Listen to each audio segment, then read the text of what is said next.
আমরা যে আওয়ামী লীগকে ছাত্র নাগরিক রাস্তার মধ্যে তাজা রক্ত ঢেলে দিয়ে বাংলাদেশ থেকে উৎখাত করেছি, আজকে সেই আওয়ামী লীগকে পুনর্বাসনের জন্য ষড়যন্ত্র করা হচ্ছে।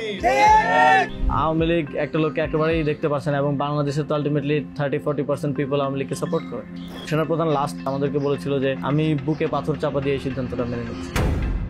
বাংলাদেশে ক্ষমতাচ্যুত আওয়ামী লীগকে পুনর্বাসনের জন্য রিফাইন্ড আওয়ামী লীগ নামে একটি নতুন রাজনৈতিক উদ্যোগ নেওয়া হচ্ছে বলে দাবি করেছেন জাতীয় নাগরিক পার্টির দক্ষিণাঞ্চলের মুখ্য সংগঠক হাসনাত আব্দুল্লাহ। বৃহস্পতিবার দিবাগত রাতে নিজের ভেরিফাইড ফেসবুক পেজ থেকে দেওয়া একটি পোস্টে তিনি এই বিস্ফোরক তথ্য প্রকাশ করেন। তিনি জানান, আওয়ামী লীগের সাবেক নেতাদের দিয়ে একটি নতুন রাজনৈতিক ফ্রন্ট তৈরি করার পরিকল্পনা চলছে, যা ক্যান্টনমেন্ট থেকে উপস্থাপন করা হয়েছে। সাবেক মন্ত্রী সাবের হোসেন চৌধুরী, সাবেক স্পিকার শিরিন শারমিন চৌধুরী এবং ঢাকা দক্ষিণের মেয়র শেখ ফজলেনুর তাপসকে সামনে রেখে দলটি গঠনের পরিকল্পনা করা হচ্ছে। হাসনাত আব্দুল্লাহর বিস্ফোরক পোস্টের কয়েক ঘন্টা পর উপদেষ্টা আসিফ মাহমুদ সজীব ভুইয়ার বক্তব্য নিয়ে ক্যান্টনমেন্ট ইন্টারভেনশন ট্রেইলার 1 নামে একটি ভিডিও ট্রেইলার প্রকাশিত হয়। ট্রেইলার উপদেষ্টা আসিফ মাহমুদ সজীব ভুইয়াকে বলতে শোনা যায়, সেনাপ্রধানের দিক থেকে মূল ভেটো হিসেবে ডক্টর মোহাম্মদ ইউনূসকে উল্লেখ করা হয়েছিল। তখন প্রশ্ন ওঠে, কেন তিনি, কেন অন্য কেউ নয়? সেনাপ্রধানের দিক থেকে মূল ভেটোটা ছিল যে ডক্টর মোহাম্মদ ইউনূস কেন, why not any other person? Doctor Muhammad ইউনূসের নামে মামলা আছে, তিনি একজন কনভিক্টেড পারসন। একজন কনভিক্টেড পারসন আসলে কিভাবে একটা দেশের প্রধান উপদেষ্টা হতে পারে? সেনাপ্রধানের বক্তব্য তুলে ধরে তিনি বলেন, ডক্টর মোহাম্মদ ইউনূসের নামে মামলা রয়েছে, তিনি একজন দণ্ডিত ব্যক্তি, তাহলে কিভাবে একজন কনভিক্টেড ব্যক্তি দেশের প্রধান উপদেষ্টা হতে পারেন?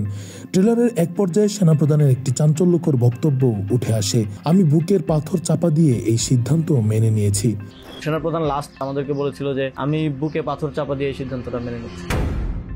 এই ট্রেলারের ক্যাপশনে হাসনাত আব্দুল্লাহ তার ভেরিফাইড ফেসবুকে লেখেন, বুকে পাথর চাপা দিয়ে মেনে নেওয়া সিদ্ধান্ত। হাসনাত আব্দুল্লাহর দাবি, গত 11 মার্চ দুপুর 2:30টায় সে সহ আরও 2 জনের কাছে আওয়ামী লীগকে পুনর্বাসনের একটি পরিকল্পনা উপস্থাপন করা হয়।